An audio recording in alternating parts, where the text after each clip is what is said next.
Tonight, as you listen to these stories, try turning off the lights, because only in the dark will you feel the true weight of what you're about to hear. Before we begin, hit subscribe and join me, because you'll need every ounce of courage for what's coming next. Story 1. The Shadow in the Red Canyon. I took the seasonal maintenance job at Canyon Deli thinking it would be simple work, good pay, quiet days, and a chance to leave the furnace heat of Phoenix behind. People said the canyon was peaceful, sacred even, carved by water and time into something majestic. From the rim, it looked like a painted scar through the desert, walls of sandstone glowing red at sunset. I told myself it would be months of solitude, maybe even healing. I couldn't have been more wrong.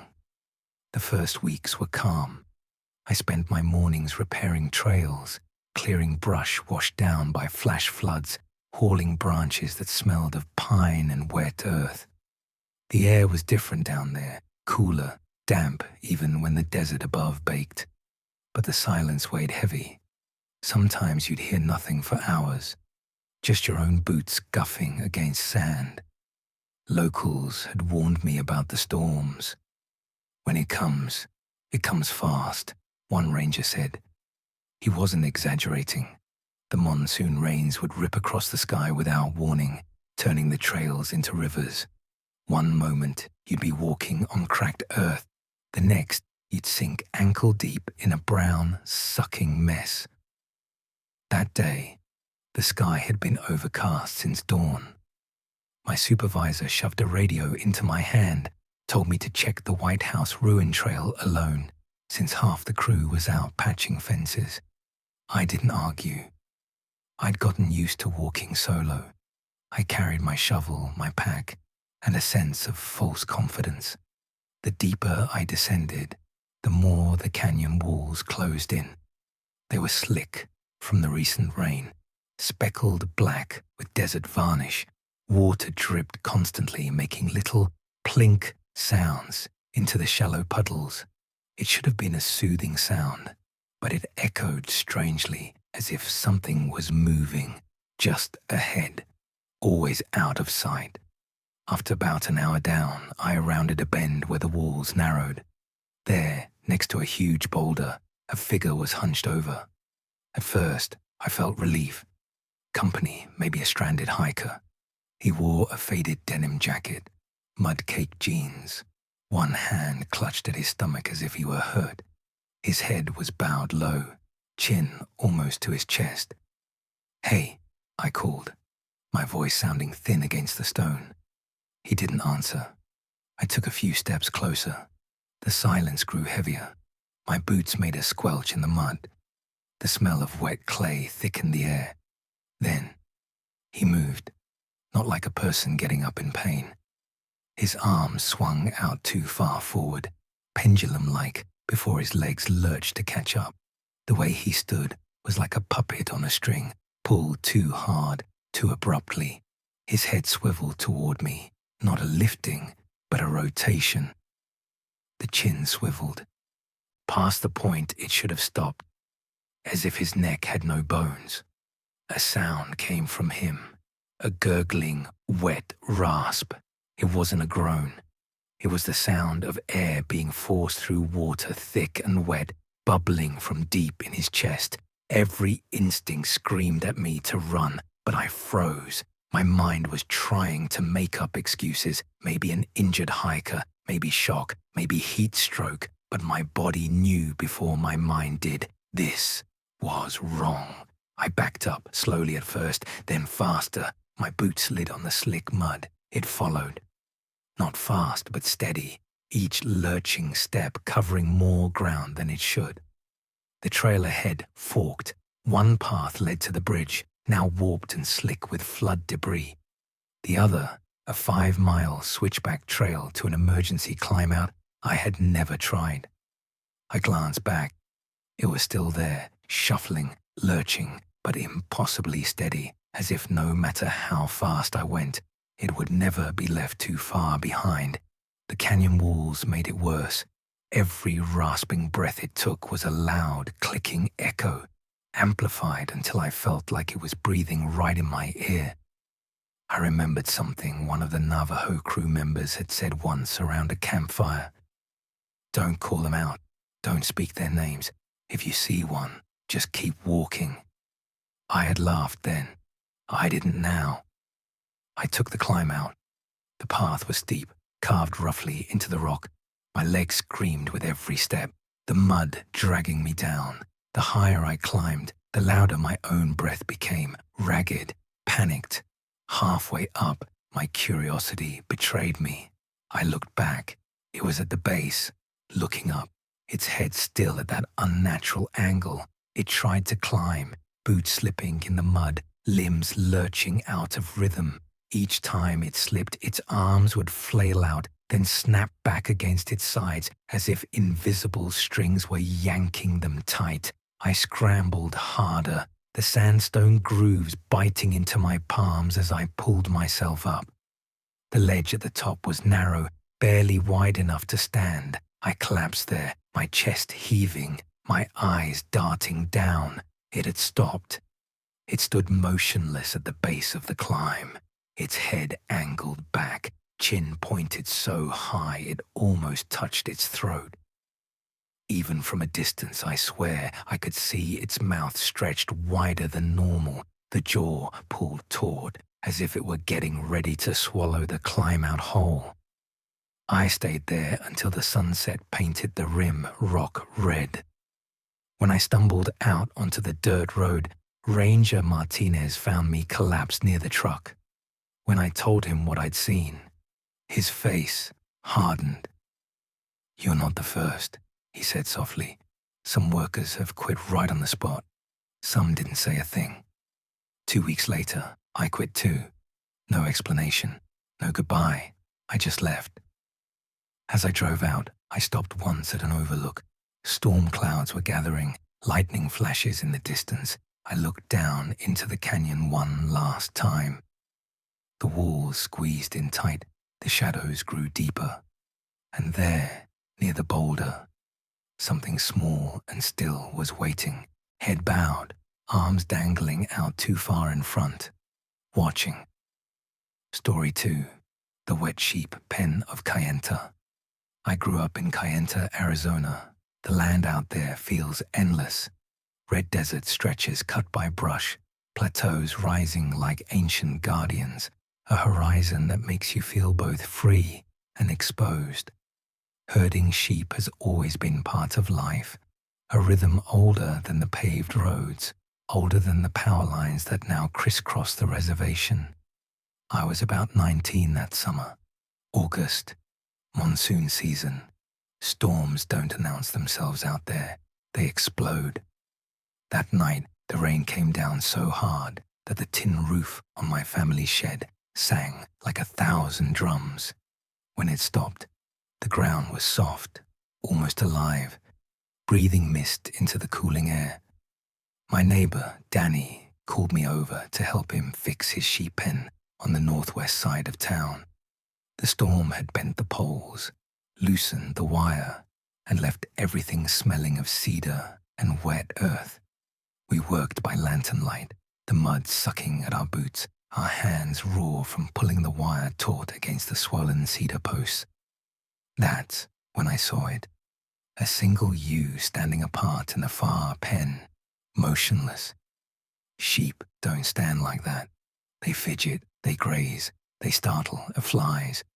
But this one just stood staring, neck rigid, body stiff, eyes locked. "Danny," I said, nodding toward it. He glanced over. Just then, the ewe turned its head toward me with a sudden jerk that made my chest jump. Then it took off. Not like a sheep, not on 4 legs. It ran upright. For a few stunned seconds, we just stood there. The thing tore through the wire fence like it didn't exist, the cedar posts cracking like kindling. A flash of panic rose in me. Livestock don't move like that, and people shouldn't either. Danny started up his ATV, yelling at me to follow. We tore out across the mud, the headlights bouncing crazily, the aftertaste of the storm still misting our faces. The creature moved erratically, its limbs jerking as if it couldn't decide how to use them. Sometimes it would lurch forward half running, sometimes it would crash down on all fours, then lurch back onto two legs again. We chased it toward a wash, but as the lights swept over it, it was gone. Nothing. Just slippery roots hanging down from the rainwater, mud silently sliding down into the dark water below. Back at the broken fence, Danny cursed under his breath. We found clumps of wool snagged on the barbed wire, but it wasn't torn like you'd expect. It was neatly trimmed, as if shorn by a human hand.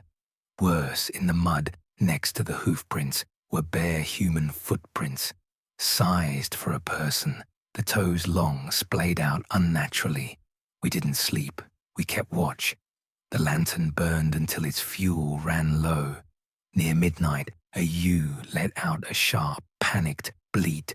Then, seconds later, the same sound echoed from the wash.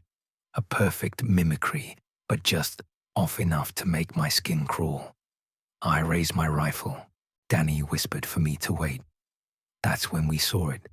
A hand grasping the fence, long, pale fingers, the knuckles swollen, nails cracked and jagged. They slowly flexed, dragging across the wire as if testing its strength. The flock scattered, bleating. We revved the ATV, the engine roaring into the night. The hand withdrew, then the shape lowered itself, scuttled sideways on limbs that were far too long, disappearing into the dark.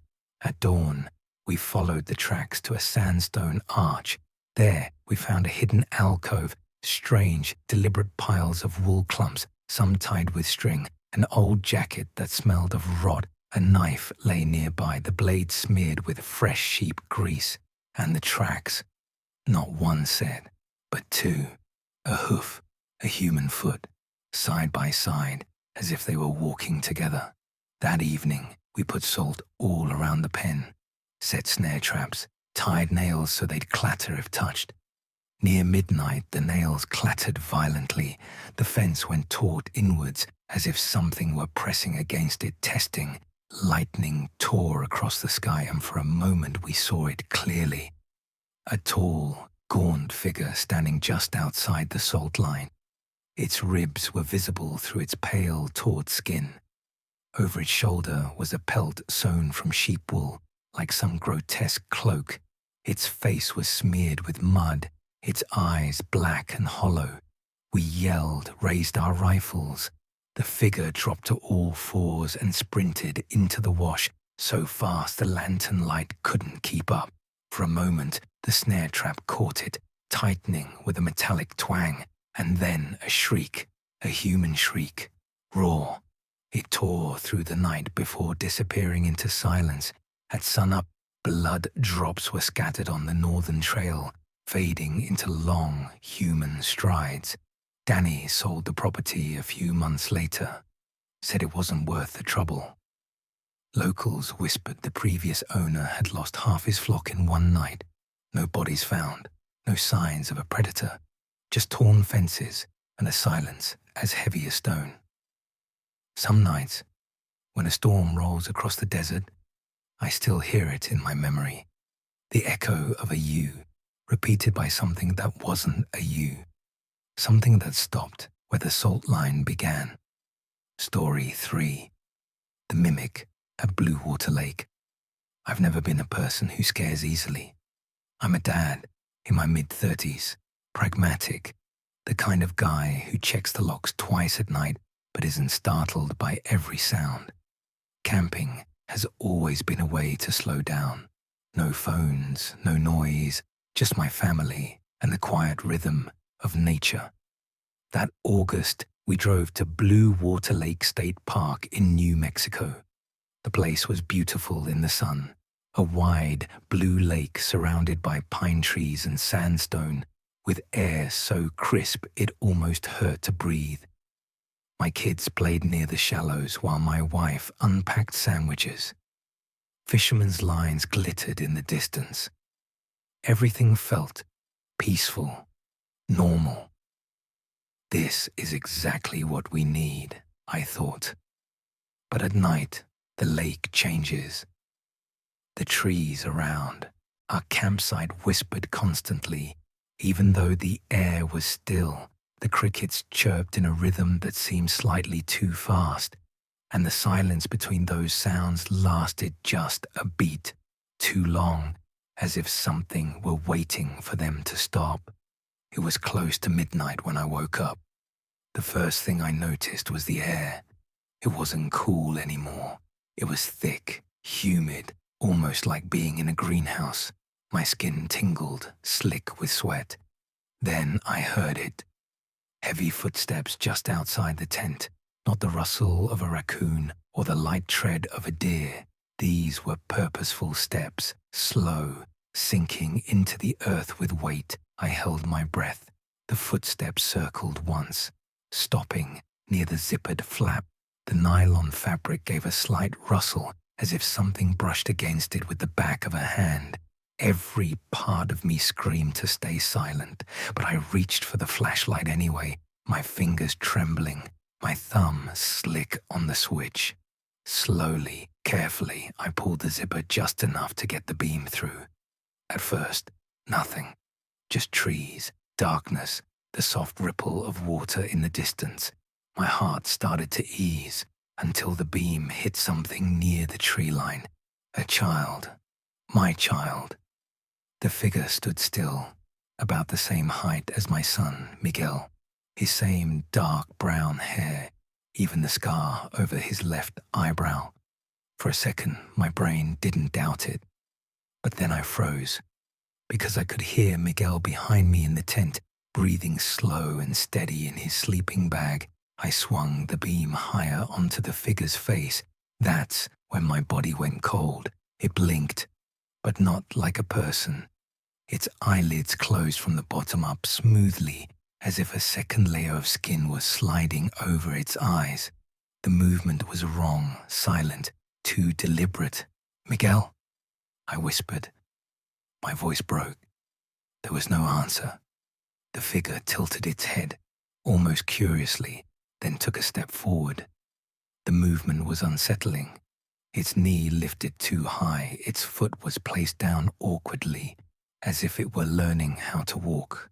Then, without warning, it ran. Not a gradual acceleration, not the loping gait of a child. 1 second it stood.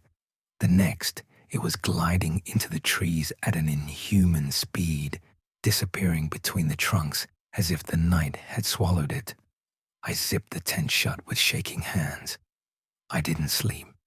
Every gust of wind sounded like a footstep. Every creak of the nylon felt like a hand pressing against the fabric. At dawn, I packed everything. The kids didn't argue. They felt it too. My wife didn't say anything until we hit the highway. Then, looking out the window, she whispered, "We are not coming back." At a gas station, an hour later, the clerk saw our faces. He asked us where we had been camping. When I told him, he went quiet. "Finally," he said, "that side of the place is real strange. Some people call it Skinwalker country." I laughed a nervous laugh, pretending not to care. But inside, I kept replaying the details, the way it looked exactly like my son. Down to the scar, the way it blinked, the way it ran. Too sudden, too fast. The memory stayed with me long after, because when I looked into its face, I didn't feel like I was seeing a stranger. I felt like I was being measured, examined, as if it wasn't just mimicking my son, as if it was studying him, studying us. And maybe, just maybe, it was deciding how well it could wear our lives the next time it came back. Story 4. The Voices on Highway 163. I was with the Border Patrol in the Four Corners area back in 2006. People think the desert is empty, but it isn't. It listens. It remembers. And sometimes it speaks. That summer, my shift often ran the lonely stretch of Highway 163 near Monument Valley.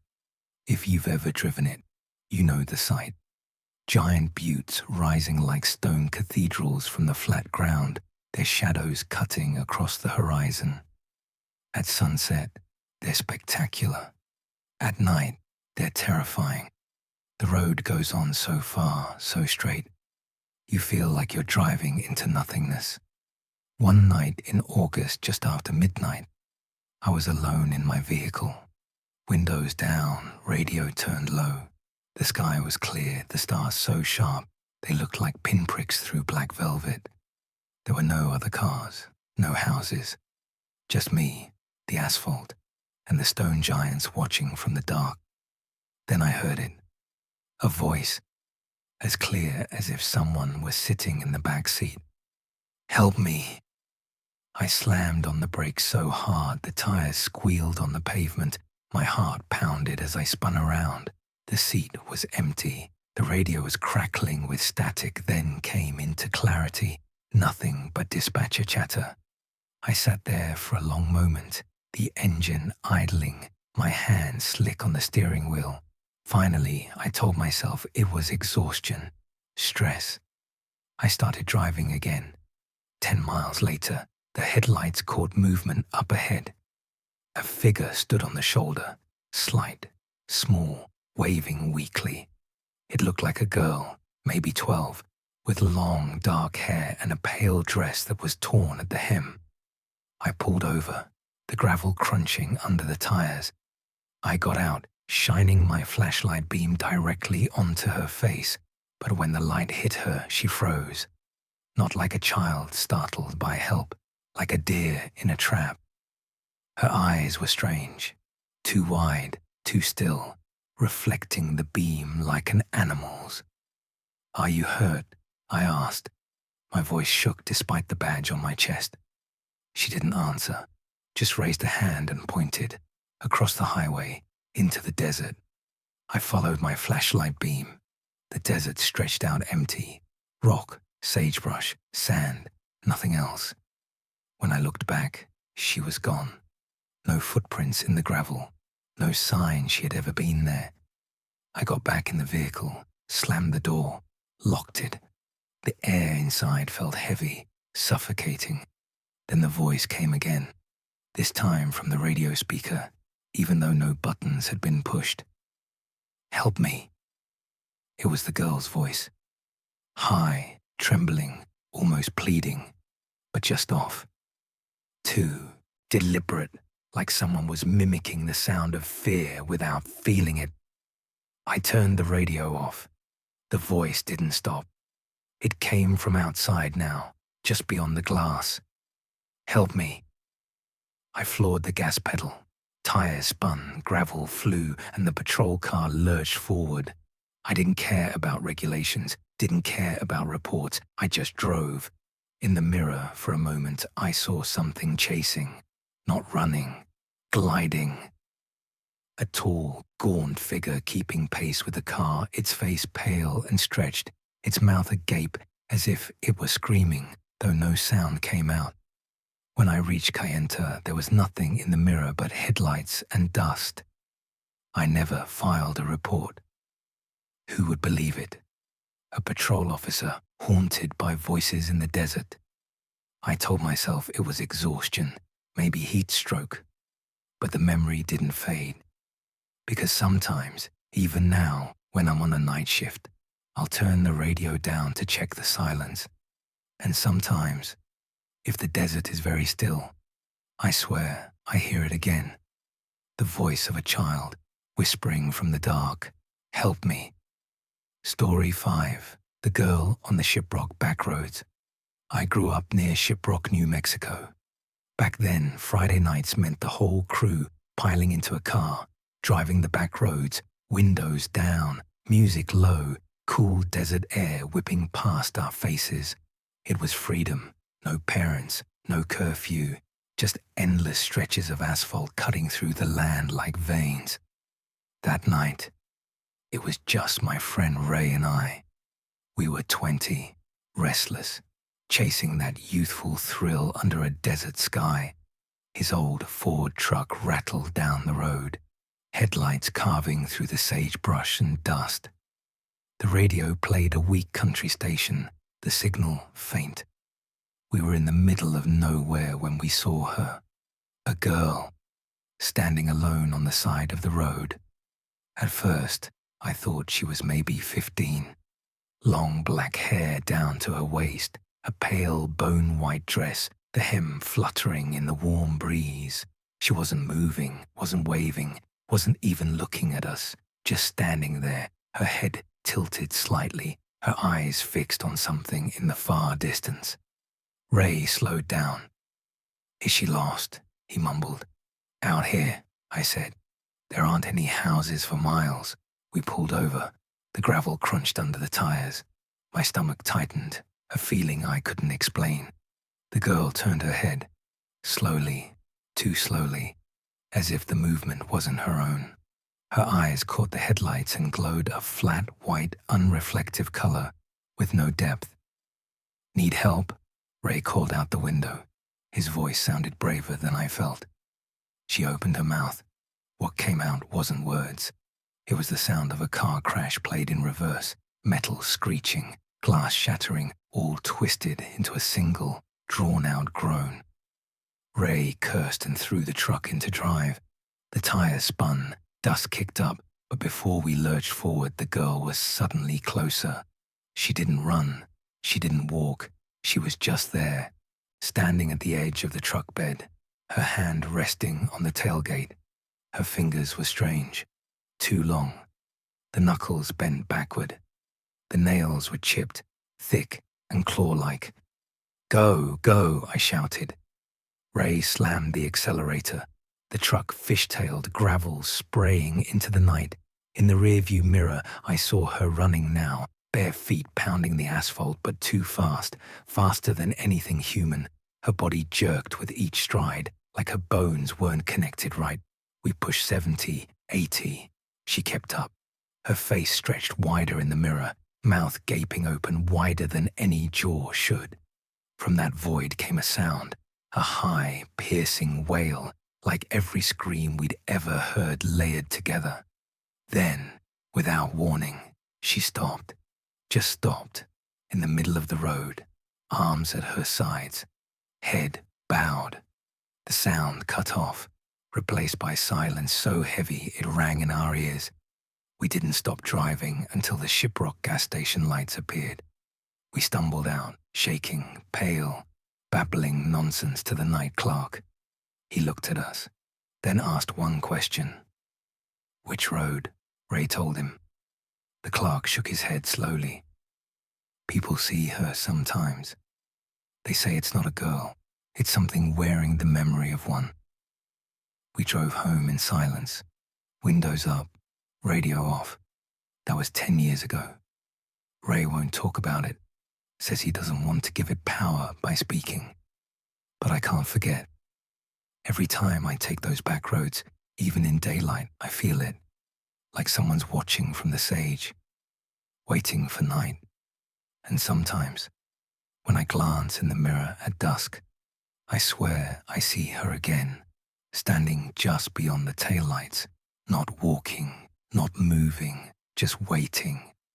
Maybe you think these are just stories, but for those who live them, they are scars that never heal.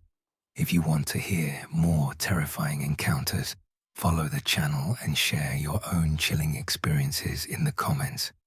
Because out there, someone or something might already be watching you.